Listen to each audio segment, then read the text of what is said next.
Hello there, everyone. This is Jesse with Nox Corvus Gaming, and welcome back to another Final Fantasy XIV dungeon guide. This time, we're diving into the game's second dungeon, Tam Tara Deepcroft. Let's get started.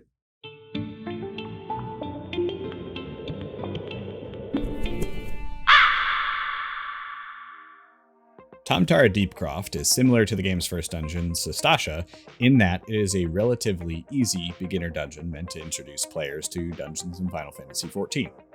The overall goal of the dungeon is to eliminate Dalamud priests overseeing 4 cultist orbs. Once those orbs are cleared and activated, it will summon the dungeon's final boss. Sounds easy, right? Well, what'd you expect? I said it was a beginner dungeon. When clearing out enemy monsters in this dungeon, there are virtually no mechanics or special abilities that you need to be aware of. Because of this, I thought it would be more beneficial to group enemy monsters by their damage to illustrate better for tanks what they can handle pulling. First up, we have the appropriately named Tier 1.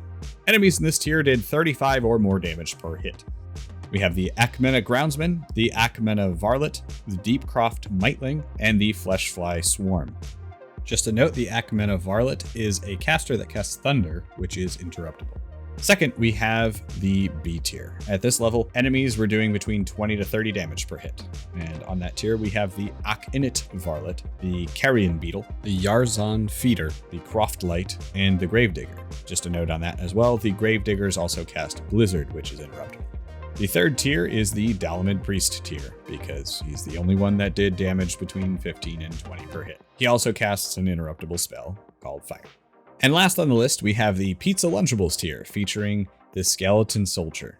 So now that we've gotten all of those out of the way, we can cover the Void Soul counter. This is the mini-boss that you get each time you enable a cultist orb.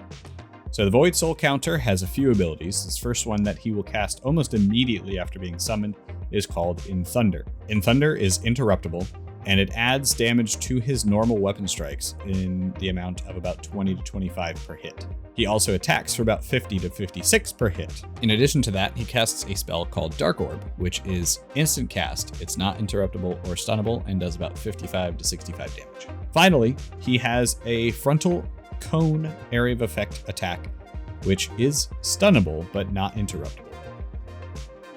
The dungeon is pretty straightforward up to this point, but you might be a little concerned when you walk up to this force field and don't have your cultist rosary. Not to worry though, the rosary can be found right through this doorway.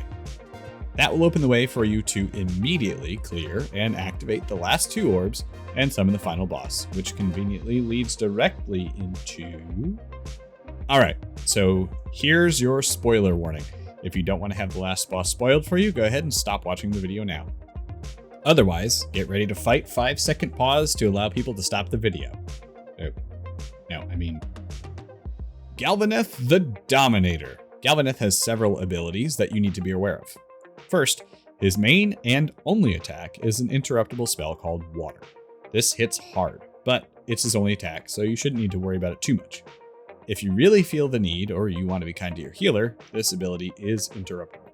Also, at 75%, 50%, and 25%, he summons additional enemies. The first time, it will just be a single inconspicuous imp that channels a purple beam into him, making him invulnerable. Just kill the imp and get on with it.